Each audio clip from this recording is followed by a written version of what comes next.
Elle est un visage connu du hockey professionnel féminin depuis des années. Elle a commencé son aventure dans la LPHF avec Ottawa, mais rapidement, elle s'est envenue avec la Victoire de Montréal. Ça fait maintenant 2 ans et demi qu'elle joue pour nous. L'année dernière, elle a remporté le prix Intact pour son leadership, son intégrité et son dévouement indéfectible envers son équipe tout au long de la saison. Mon nom est Isabelle Etier et bienvenue sur le Balado Isa, Femme de sport, présenté par IGA. Aujourd'hui, on reçoit l'attachante Amanda Boulier.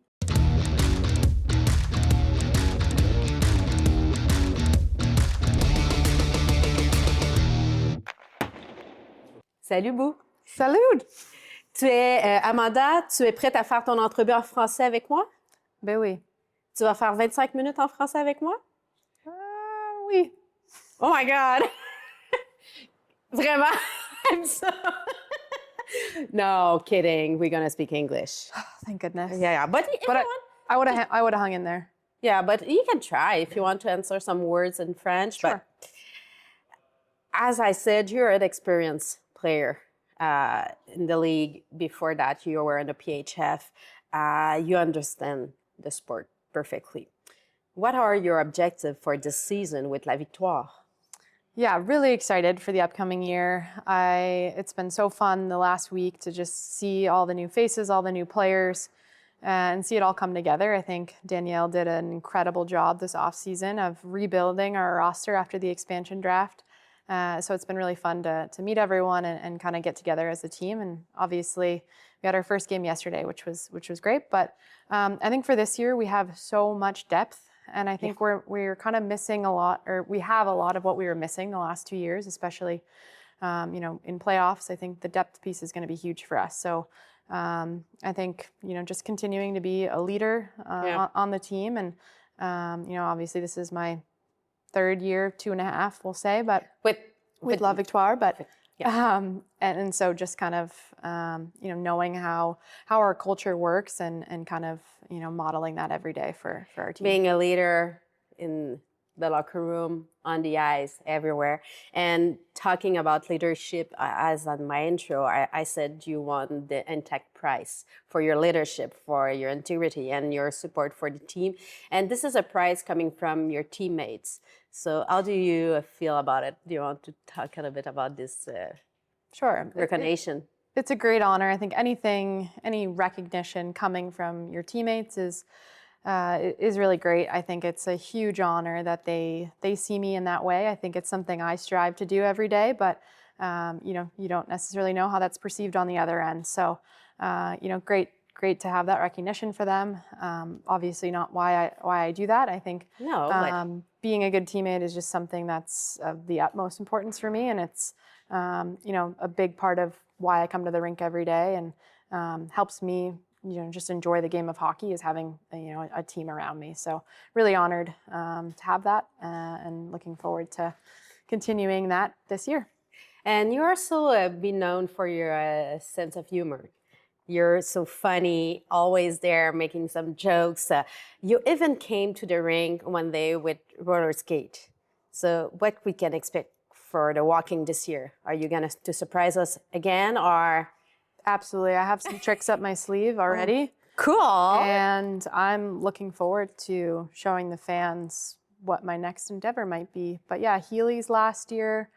And yeah, I'm looking forward to some new tricks. Ooh, so you'll have to wait and see. Interesting. Yes. About Montreal, what do you love the most about Montreal? That's a really hard question because there's so much to love. This city, so much to give. Fallen in love with the city. It's amazing. Between the coffee, the food, the culture. It's just, it's one of my favorite cities that I've ever lived in, and Montreal will always be, feel like home to me. I think the team itself and the organization is just so professional and so competitive from the top down. I think we want to win. That's very clear. And a winning culture. We have a winning culture, and I think we exemplify that every day. So I love that part. And I think what we also do well is we have fun. We have, again, we want to strive for excellence every day, but we're going to have a blast doing it. And so I think that combination and in the best hockey market in the world in Montreal. It's just an amazing thing to be a part of. So I feel very lucky. Yeah, but we are lucky to have you. Let's talk a little bit about your when you started to play hockey. How hockey came into your life. So I said, yeah, you're the experienced player, but how did you discover hockey? I have my 2 older brothers to thank. Okay. We wouldn't be sitting here chatting if it weren't for my brothers. My oldest brother, Jason, deciding that he wanted to play hockey because some of his friends did. And I went to, a couple of his games. I was super young. I think I was 2. Oh, and that's really young. Really young. And I don't have a lot of childhood memories. I have a bad memory, but I remember the rink. And I remember being at their games and thinking, I want to play this game. And my parents wouldn't let me. I was a little too young. So I used to dress in equipment that I would find in the attic. So I'd wear like shoulder pads to the game or like neck guards, just random things to, make it seem like I was on the ice, and begged my parents to let me play. And finally, at 3, they said, okay, you can play. But it's still young. Very young, yes. And I did a lot of things younger. I was the 3rd child, youngest, and the only girl. I just watched a lot. So kind of had a head start in some things. But yeah, very young, and loved it the moment I stepped down the ice. And it was love at first sight. It really was, yeah. It's all began, and then you played, and then you work your way through, and then became a professional hockey player, and now being part of the PWH. I've been in a relationship with hockey for 29 years, my longest standing relationship. Yeah, but you got married last I did, summer. yes. Yeah, yes. Congrats. Thank you. A lovely wedding. It was. With also someone very involved in hockey. Yes, she's very involved. Yes, she coaches. So hockey is a big part of both of our lives. And we do try and talk about other things outside of hockey. I think it's healthy for us to do, but we do land back on hockey quite a bit. It's possible to do that? It is possible. We have to work on it. Okay. We do a lot of crossword puzzles. That really keeps us outside of hockey. Otherwise, we always just kind of land back on it. But we both, it's, both of our passions. So it's, helpful that we can understand it. But sometimes we wish we could escape. But did she coach you sometimes, or she? No, I'll ask her sometimes, like, hey, what do you think of this? But no, she's just a fan when she watches me, which I think is great. And, I do like to pick her brain from a coaching side of things, and she does that from a playing side. Yeah. Hey, what does this, look like from a player's perspective? So I think we help each other in that way. But no, not a ton of coaching. It's okay. It's probably healthier like this. I think so. I'll bring you back to the young Amanda. What would you like to tell her? With all the things you know right now, bring back to Amanda at 5 years old.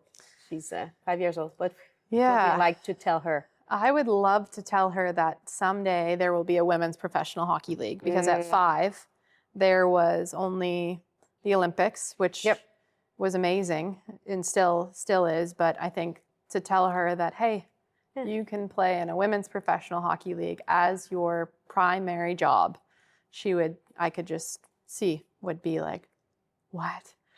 And that's the key in what you're saying, a primary job, because it was possible to play, but not as a full job. Right.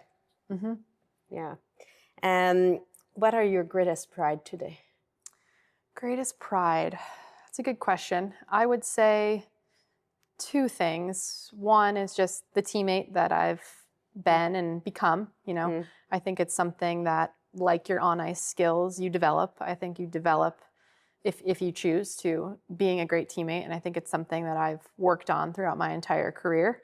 And I think it's something that I take great pride in, being a good teammate, making people feel, respected, making people feel welcome, and making people have fun. I think that's, a big purpose of mine is making people enjoy the game that we love. I think we sometimes get a little tense and stressed and competitive, and we forget that we are playing this game because we love it and we want to win, of course. But I think bringing out that joy in my teammates is something I take great pride in. And then I would say the other one is just the pursuit of getting better. I've found a way to fall in love with that, and it's why I'm 32 and still playing. Yep. I think if you don't find a way to love what you're doing and the process of what you're doing, There's no then way. you're going to lose either the spark for the game or you won't get better, and so you won't be able to play at 32. So I would say those two things I'm very proud of. Yeah, you can be proud of it. Talking about teammates, there's one of your teammates who's doing something very crazy or funny in the locker room, like you said, oh my God, I have to tell you this, or she doesn't want me to tell you this, but it's funny to say. Ooh, I put you on the spot. Well, we have so many new teammates that yesterday it was interesting just to see everyone's new routines and superstition. So it was kind of fun to just sit back and observe. But I have a feeling someone on our team that's going to be really entertaining to watch and is going to give some really good energy and vibes in the locker room is Maggie Flaherty. I've seen her do the splits before. Oh, yeah. okay. Unassuming, but she can do them. And I look forward to seeing those come out when the time comes. And yeah, she's kind of a sleeper pick, but she's an entertaining one for sure. Yeah, but we don't really know all the players. We know how you play. We know what you show us in front of the camera, but you have your own way of living all together, all the teammates, right? Right.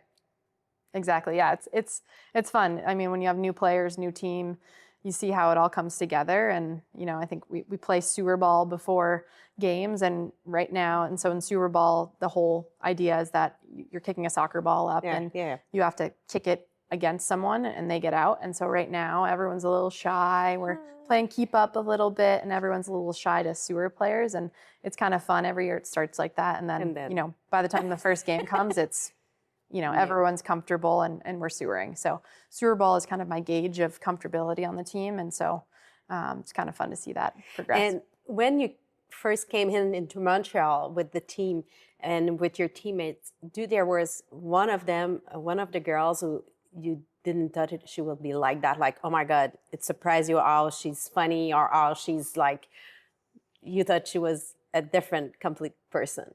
Yeah, it's a good question. I mean, Kat Dubois, I was always just scared of on the ice because she was just so big and so strong. And then when I met her off the ice, she's the complete opposite. She's just the sweetest, most gentlest giant. And so it was really fun to see that side of someone. So I would say Kat comes to mind. Yeah, not always. No, she's a sweetheart and she's so gentle with people and caring and very she doesn't want to. No, she has no interest in hurting anyone. No, but she just but she could. Yes. And I knew that playing against her. So. Yeah, you're saying you're at 32 now. Where do you see yourself in 5 years? That's a good question. I like to think of my life 24 hours in advance is a lot for me. So okay, great. 5 years is too much. That's crazy. But I'm gonna answer your question. Yeah, I would say I would love to be involved in hockey in some capacity. And I'll say as my full-time job, I would love to be. So coaching, I coached for a couple years at Yale when I didn't have the option to play professional hockey when I graduated from college. So I've tried coaching. I really like it. It's definitely a possibility.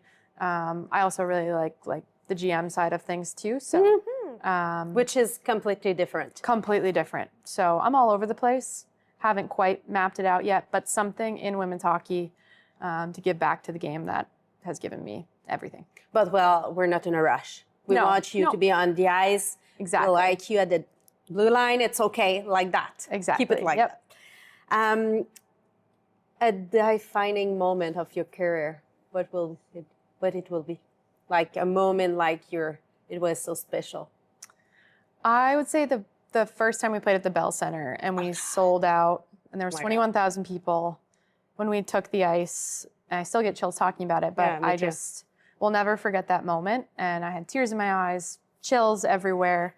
And I just remember thinking this moment is so much bigger than me. It's bigger than this team. It's bigger than this game. Mm-hmm. And it felt like such a defining moment in women's sports. And I think to be a part of that game, to be on the ice for that game, to play in that game was just amazing and something that I'll always remember and just be so grateful to have been out there for. Yeah, you're talking was so much more than a game. It was for the woman place and everything. So what do you think it's still something we should work on to for woman place, not only in sport figure, but to make sure then the rights for women are still continuing to be respect? I think we've come a long way, especially in women's hockey. Yeah. Women's sports right now, there is so much momentum, but I think not being satisfied and just knowing that we still have a long way to go. We're still far away from where we want to be in terms of visibility, in terms of resources. But I think it's also important to be proud of, especially what the PWHL has built in its third season, and the growth is incredible. But I think, just not being satisfied and just knowing that women's sports and the product that we have is so incredible, and just continuing to kind of reach new audiences and making sure that the women are getting paid and the women are, having the resources that they need to compete at the highest level and, be the professional athletes that, the leagues want them to be. It's very important because it's the same level of intensity of training. However, you're a woman or a man, you have to get ready, and it's very important to get the resources to be able to do that. If I gave you $1 million to invest in the cause, what will be that cause? Women's sports. Easy answer. Easy. Yeah. That's it. Yeah. I agree with you. 100%. Let's do this. Yep. Okay. Win the lottery, women's sports investment. First thing I'll do. The funny girl has to tell me a funny story about your career. What was the funniest moment in your career? There's so many funny moments. Funniest moment, like on ice or locker room. Whatever you want to share with us. I mean, it's a lot of. Yeah, I'm hearing you thinking, can I say that? No, I'm going to be, no, Yeah. It's okay, it's okay. Yeah. Don't say any names and we should be okay. Honestly, I just have such a terrible memory. It takes me a bit to jog it. And I always think like in recent years, but there's probably some good college ones, I'm sure. They're probably the funniest. I'm sure. Because you're young, you're so vulnerable. Vulnerable, yeah. Yeah, sorry. I know, yeah. So say it in French, vulnérable. Vulnérable. Oh, you're good. Merci. Lab and Kat have been teaching me. Yeah, she's doing great coffee and she's the best. Ben oui. Okay, back to your question. Oh, gosh, I mean, I told this on the Jocks and Jills podcast, so it's already out there, but my junior year of college, I was a redshirt player, so I had a medical leave, had a couple hip surgeries, and I was the equipment manager. And so I learned how to sharpen skates, and then the next year I lost an edge. We had a new equipment manager who didn't quite know how to sharpen skates. Oops. As well as I did at the time. She was learning, she was going to get there. And so I just knew in the moment that I needed to just do it on my own. This is before blades can detach, so aging myself a bit. That's skates we had in college, kids. Yep. And so I just had to sprint down the hallway to get to the sharpener, sharpened my own skates, went back. I think I maybe missed one shift, but we figured it out and then got back out there. So that's kind of but you take things on your own hand. Yeah. So when it's not working, let's make it happen. Exactly. A girls have solution. Yeah, exactly. Love it. Resourceful. So resourceful. Yeah, I wish I had a better story for you, to be honest, but you don't want. No, I honestly can't think of much right now, but there's some good ones. Last summer, I saw you at the Roses. Yes. Yes. You've spent your summer here. What soccer represent to you? Have you played soccer? Yes, I played soccer all through high school. Yeah. Loved it. Was sad when I could only play one sport in college. But yeah, love soccer, have so much respect for those athletes. I think running that long, Yeah. 90 minutes of just running is so impressive. And the Roses game was so much fun. And Yeah. they were so entertaining, so fun to watch. The atmosphere was great. It was a beautiful day when we went. And they're just a really fun team to watch. And just, their skills and their ability to control the ball, I was just so impressed. Can you tell us just a little bit more about how do you work in your French? Are you still learning, trying? It's Yes. how difficult it is for you to always been asked about French. My last name doesn't help. No. I come off as, most people when they see my last name start speaking a lot of French at me, and I understand. But to your question, Alex, LaBelle, and Kat are really helpful. Sometimes we'll just talk a little bit of French, or I'll ask them certain things. I also do Babbel on my phone. Good. To be honest, I haven't started it. I usually, when I come back for the season, I start it. Over the summer, I get a little rusty with my French when I'm back in Boston, but it comes back. I think certain phrases are helpful, like when I'm at a coffee shop or at a restaurant, I'm kind of curious to see what some of the words are on the menu. So I think it's just like a curiosity thing. Like if you can have the desire to learn or kind of see. But I feel like it's more easier to understand than to speak. 100%, yeah. I can pick up on certain things, especially if there's a little bit of context. I can figure it out. And sometimes Kat and Lab and I will play a game of like, what did they just say? And sometimes it's completely incorrect. But other times I can figure it out and say. But that could be a game, though. It's a fun game, yeah. Yeah, even though for other like language, like talk to me in Spanish and I won't get only piece of it, or except una cerveza por favor. It's like what everyone can say. Yeah. Okay, let's finish with my shootout. So this or that, and you explain me why. Are you, let's say, singing or dancing? Yeah. Honestly, I'm kind of both. I'm pretty bad at both, but I like to do both. Okay. It's not because we're not good at something. We're not allowed to do it. Totally. Unicorn or dinosaur? Dinosaur, T-Rex. A T-Rex. Yeah. I loved Jurassic Park as a kid. Okay. You have something in common with Jade. Sweet or salty? Oh, gosh. Probably sweet, but I do love salty. Both. Yeah, both. Fries or a salad? Fries. Fries. Yeah. They're so good. Ketchup, mayo? Ketchup. Ketchup. Yeah. Regular one. Fast or precise? Fast. So, yeah, not precise at all. At all. Details are missed with me. Let's make it. But it'll be fast. Are we calling you or texting you?